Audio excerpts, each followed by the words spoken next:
महाराष्ट्र के बीड जहां केज शहर सहित क्षेत्र में एक कंटेनर वाहन चालकों ने जमकर उत्पात मचाया है, जिसमें 19 लोगों को कंटेनर चालकों ने कुचल दिया है, जबकि एक महिला की मौके पर ही मौत हो गई है। 8 लोगों की हालत गंभीर है और 10 अन्य को मामूली चोटें आई हैं। घटना की जानकारी मिलते ही शहर व आसपास के क्षेत्रों में सामाजिक, राजनीतिक सहित विभिन्न क्षेत्रों व पदाधिकारी व नागरिक घटनास्थल से घायलों को तत्काल उपचार के लिए केजी स्थित उप जिला अस्पताल लेकर आए। इस संबंध में प्राप्त जानकारी ये है कि 16 मई 2025 को अपराह्न करीब 3 बजे एक कंटेनर मंजर सुबह से आगे कागे की ओर जा रहा था। डोगांव फाटा के पास टोल प्लाजा क्षेत्र से लेकर केज शहर तक कई स्थानों पर कंटेनर चालकों ने सड़क किनारे चल रहे नागरिकों को कुचल दिया है।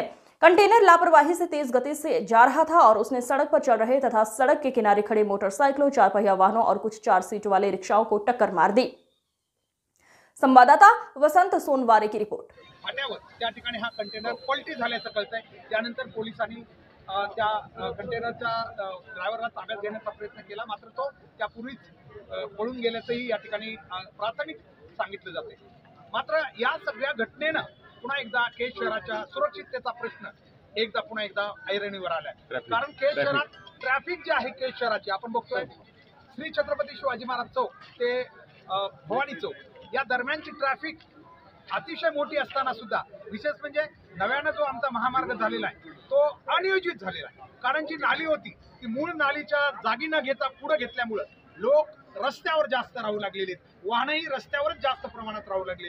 त्यामुळे आता लोकांचं जीवन अतिशय धोक्यात आलेलं आहे। यावर केज नगरपंचायत आणि केज पोलीस स्टेशन आणि केज तालुका प्रशासन यांनी संयुक्त बैठक घेऊन ताबडतोब यावर उपाय काढणं गरजेचं आहे। कारण एक तर बायपास होणं खूप गरजेचं आहे आता केजसाठी, आणि आहे तो रस्ता जरी सध्या वापरायचा म्हटलं तरी गतिरोधक या रस्त्यावर असणं खूप गरजेचं आहे। तात्काळ केजवासीयांनी आता पूर्ण नियमाचा हा भाग न बघता आता या ठिकाणी पूर्ण गतिरोधक बसून घेणं गरजेचं आहे। ते नियमात बसतील न बसतील, कारण आज जर आमचे प्राण जात असतील एवढ्या मोठ्या प्रमाणात तर ते गतिरोधक आम्हाला येत्या 8 दिवसामध्ये मुख्य प्रमुख ठिकाणी जिथं जिथं आवश्यकता आहे त्या ठिकाणी बसवावे लागतील। यासाठी प्रशासनाने या ठिकाणी लक्ष देणं खूप गरजेचं आहे। आज आपण बघितलं की या उपजिल्हा रुग्णालयामध्ये ज्या लोकांना या ठिकाणी तातडीने आणण्यात आलं होतं, मात्र उपजिल्हा रुग्णालयाची काही त्रुटी आहेत त्या सुद्धा दूर झाल्या पाहिजेत। या ठिकाणी आल्यानंतर अशी मोठी घटना घडल्यानंतर तात्काळ जी इमर्जन्सी उपचारासाठी आवश्यक साहित्य असतं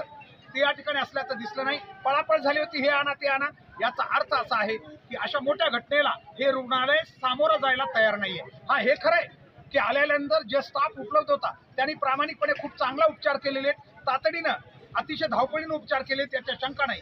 मात्र अशी अप्रिय घटना घडल्यानंतर, मोठी घटना घडल्यानंतर जी तर व्यवस्था पाहिजे केज सारख्या तालुक्याच्या ठिकाणी ती तर नाही, हे मात्र प्राथमिक दृष्ट्या इथं आपल्याला दिसलंय। कारण आल्यानंतर फक्त ठीक आहे नातेवाईक वगैरे नाही, गोंधळ थोडा आपापल्या नातेवाईकांना भेटण्यासाठी केला होता, मात्र त्यात या ठिकाणची रुग्णालयाची अवस्था सुद्धा रेफरचं प्रमाण एरवी बी खूप मोठं आहे, ते बी कमी करणं गरजेचं आहे। जवळजवळ 70% अधिक पेशंट अंबेजोगाईला रेफर केले जातात, हेही थोडं कुठंतरी थांबवलं पाहिजे। अनेक मोठमोठ्या मशीन या ठिकाणी आता मिळालेल्या आहेत, त्या केवळ आम्ही ऐकतोय की उद्घाटनाभावी किंवा काही त्याला ऑपरेटर नसल्यामुळे त्या बंद आहेत, हेही आहे। या सगळ्या गोष्टींची आता केजवासियांनी खरं तर मी म्हणेन आता आमच्या लोकांचं पीएम होण्याच्या ऐवजी किंवा शवविच्छेदन करायच्या ऐवजी आता या दवाखान्याचंही शवविच्छेदन आम्हाला नक्कीच करावं लागेल। सर, या अपघातामध्ये एकूण किती जखमी आहेत आतापर्यंत? या अपघातामध्ये जखमीची संख्या आपल्याला अचूक नाही सांगता येणार, पण किमान 15 पेक्षा अधिक लोक जखमी आहेत। आणि तसं तर असं सांगितलं जातं की नेकनूरून हा कंटेनर अनेकांना म्हणजे चिरडत आलेला आहे, कुणाला धक्का देत, कुणाला नेमकं आता किती लागले कुणाला हे काही सांगता येणार नाही। मात्र केज शहरातील आताच आपल्याला सांगितलं चिंचोली इथल्या मूळ रहिवासी असलेल्या आणि टाकळीच्या सध्या वास्तव्यास असलेल्या मीना परवीन घोडके यांचा मात्र मृत्यू झाला। ही दुर्दैवी घटना केजला आपल्या घडलेली आहे। बाकी लोक जे आहेत ते काही 2-4 लोक थोडे गंभीर आहेत, ते बरे होतील अशी आपल्याला नक्की अपेक्षा आहे। मात्र काही लोकांना जे किरकोळ जखमा झालेल्या आहेत त्यांनाही उपजिल्हा रुग्णालयात या ठिकाणी उपचार त्यांच्यावर सुरू आहेत।